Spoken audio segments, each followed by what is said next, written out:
when it comes to the Bears, though, literally not even 24 hours after the game, Chase Claypool, who was benched for the Chicago Bears, was traded to the Miami Dolphins for a sixth round pick. So it was Claypool and a seventh round pick in exchange for a sixth round pick. And I don't know why the Miami Dolphins would do this trade. Not that I mean, there's no like real benefit there. I mean, they have great wide receiver depth. It's not like they need any more, but they're adding it there. But now it brings up the question: are the Miami Dolphins the next team to go on that losing streak with the Chase Claypool trade?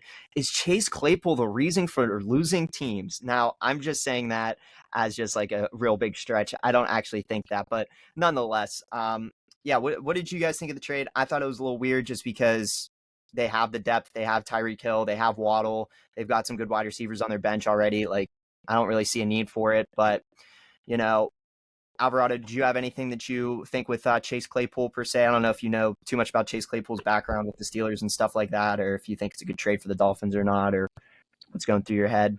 Couldn't tell you. I haven't really been looking into trades much. I've been more focusing more on the round picks. I believe a few days ago, I just more so, not to change subject too much, but I remember reading somewhere that the Bears had the first and second pick for the draft. That's been what's catching my attention. So I haven't even really been looking at trades lately. Yeah, no, that's Mhm. that's cool. So when it comes to the Chase Claypool thing though, basically just like in case, like you didn't know, Chase Claypool played for the Steelers.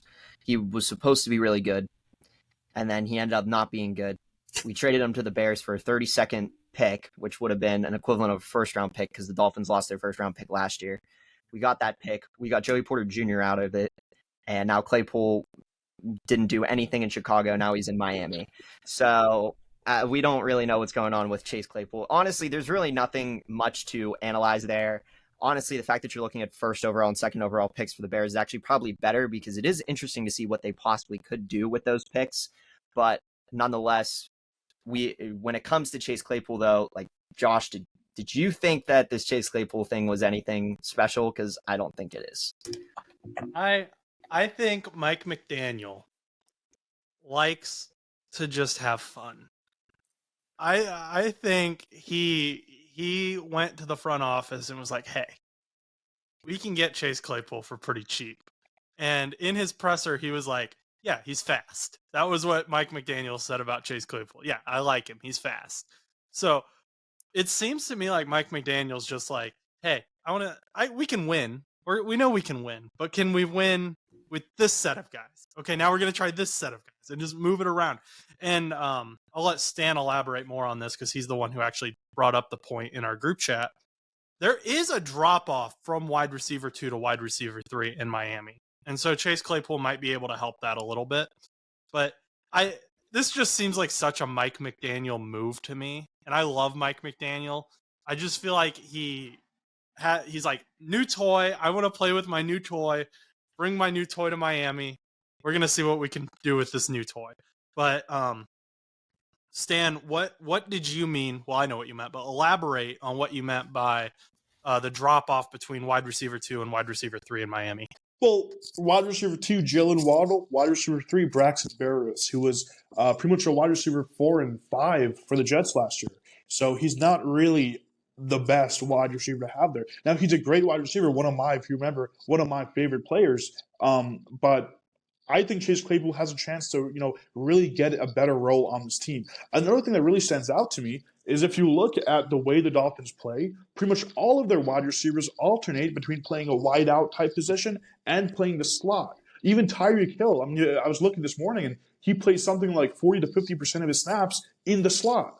And that's Tyreek Hill. Waddle does the same. So for Chase Claypool, if you remember with Pittsburgh, the big issue on the Steelers team for him was he did not like playing the slot, but he was forced to. And I think that ability to play both slot and wide out for Claypool, being a big figure who could run out there and is fast enough to beat those cornerbacks, but could also come in through slants and beat linebackers down the middle of the field, that's a really good weapon. Now, I do think he can become a wide receiver 3. I think right now they have him listed way lower, but I think they're going to let him, if he plays well, jump into a better position. I think he will. Chase Claypool is a guy who we've seen him succeed, right? So I think a lot of what we're seeing nowadays with him not looking good is more due to, not the best team with the Bears and having a little bit of issues before that with the Steelers. So I think on a team where he's going to be allowed to do a lot, where he's going to be able to play both wide out and slot, I do think he's going to perform better. And because, again, the Dolphins are a team that rely on having wide receivers who can play both slot and more wide out positions, I think he's a great fit for them. And even though they're a division rival, so I don't want to see them doing too well, but I actually do think he's going to be a weapon they're going to be able to use a lot. And again, with that wide receiver 2 to wide receiver 3 drop off, they have a lot of guys in that who could be wide receiver 3s. We're talking about Chosen, Robbie Anderson, right? He should be a wide receiver 3, but he hasn't been playing well. And they have a few other guys and a couple injuries there in the wide receiver room who could really step up. So I think he has the ability to get a decent role on this offense. Now the ball's in his hands, hopefully quite literally, to perform well and to do something with it. Another thing is Tua is looking amazing. Tua's getting the ball out there. He didn't have a great game against the Bills, but he's still playing well. So you have a good quarterback now, a stable quarterback. You have a really good quarterback number 2. I think the Dolphins are going to be making a playoff run. Even if they can't get that first spot in the division, I think they're definitely going to be able to get that number 2 spot if they could keep what they have going. And you're going to want depth if you're going to make those type of runs, right? Because let's say Waddle goes down, let's say Barris goes down, having a guy like Claypool on the team, who again you got very cheap, it's a great thing to have. For sure. Yeah, no, I agree. I mean, I think, if Claypool can actually, become a solid wide receiver 3, like if McDaniel can actually, mold him into like a stud, because he has the potential to be great. I mean, he's a 6'3" athlete wide receiver. He's a tall guy. He has all the potential in the world to be good. I mean, back whenever he was first drafted with Pittsburgh, they called him Mapletron because he's from Canada. Like the Steelers thought that he was going to be great, and maybe it was just the schemes, maybe it was something else. This is a very interesting scheme in Miami compared to what the Bears have been doing, and obviously with Matt Canada's Steelers offense, which I'm not even going to discuss because I've discussed that so much over this past week.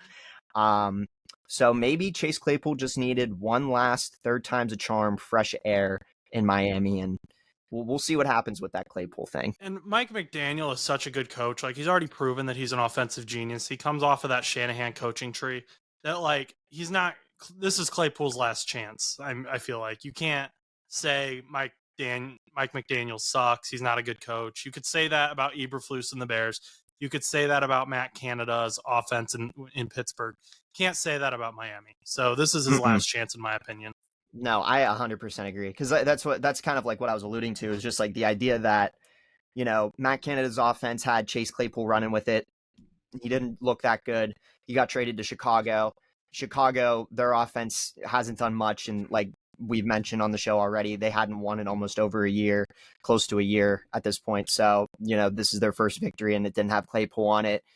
I don't think Claypool's necessarily the problem in Chicago. I don't necessarily thought Claypool was the issue with the Pittsburgh Steelers offense, but this will be his last chance. Now,